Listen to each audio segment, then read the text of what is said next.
By popular demand, what is the difference between a Tikka T3 and a Tikka T3x?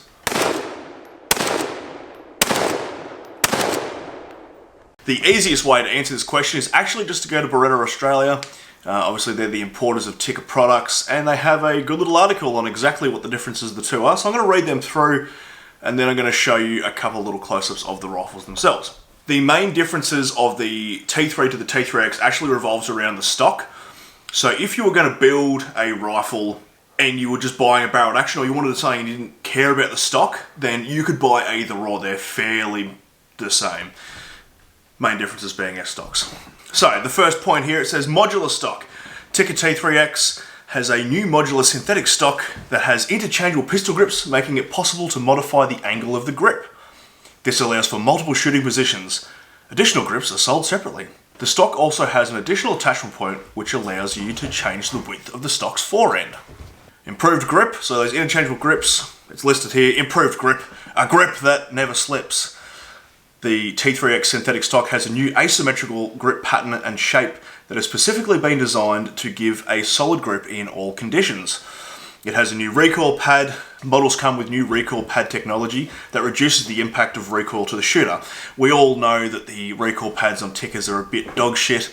I don't think it matters whether you have the old one or the new one, it's still fairly terrible. Stock noise reduction. The synthetic stock now has a foam insert in the interior of the rear of the stock.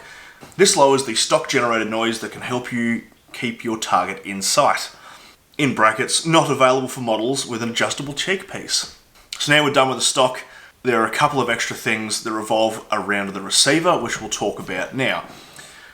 It has a steel recoil lug. So the old Tikka T3 has an aluminium recoil lug. Now if you're using a light recoiling caliber, it doesn't really matter. However, they did find that the bigger calibers, like such as the Magnums, 7 Rem Mag, 300 Win Mag, etc., after time were denting the aluminium recoil lug, and therefore, not giving you a proper seating of the weapon because of how that recoil lug works. If you have a T3, you can actually just upgrade that. There's a heap of places that sell a steel recoil lug, and you just sit it in the stock and then put your action back in. Or just buy a T3x stock secondhand off some sort of place, and you fix the problem. We have a metallic bolt shroud. So at the back of the bolt, that little shroud, black part there, it used to be plastic, it's now metal. I don't know if that really matters to me, that doesn't matter at all. Some people feel that that would give them better results. To me it's not really a thing, but if you want to go down that route, you can go down the route. If you have a T3, you can just buy a metal bolt shroud from elsewhere, heaps of different places, aftermarket that make them, and you can buy factory ones as well. We have an improved rail attachment. Always keep your target in sight, blah, blah, blah, blah, blah. The difference is it has extra screw placements on top of the receiver, so you can attach a Picatinny rail in a different method. So there you go. The biggest change to the redesigned ejection port, I just told you what it was. Yes, well, for this part, I've got the gats out, so let's go to the bench, and we'll have a look at those two side by side. Here we have a T3, and behind it we have a T3X. Now as you can see, the T3 is in a T3X stock, so does that answer your question on that? Our ejection port, so let's measure the length first, and this is all rough, so that's about 80 mil, and the length of the T3X is also 80 mil. The difference, I don't know if you can really tell there, but the difference is in the height. So let's measure from edge to edge. Alright, so about 15 mil. And on the X, we can get that in there. Alright, that there is about 17 mil.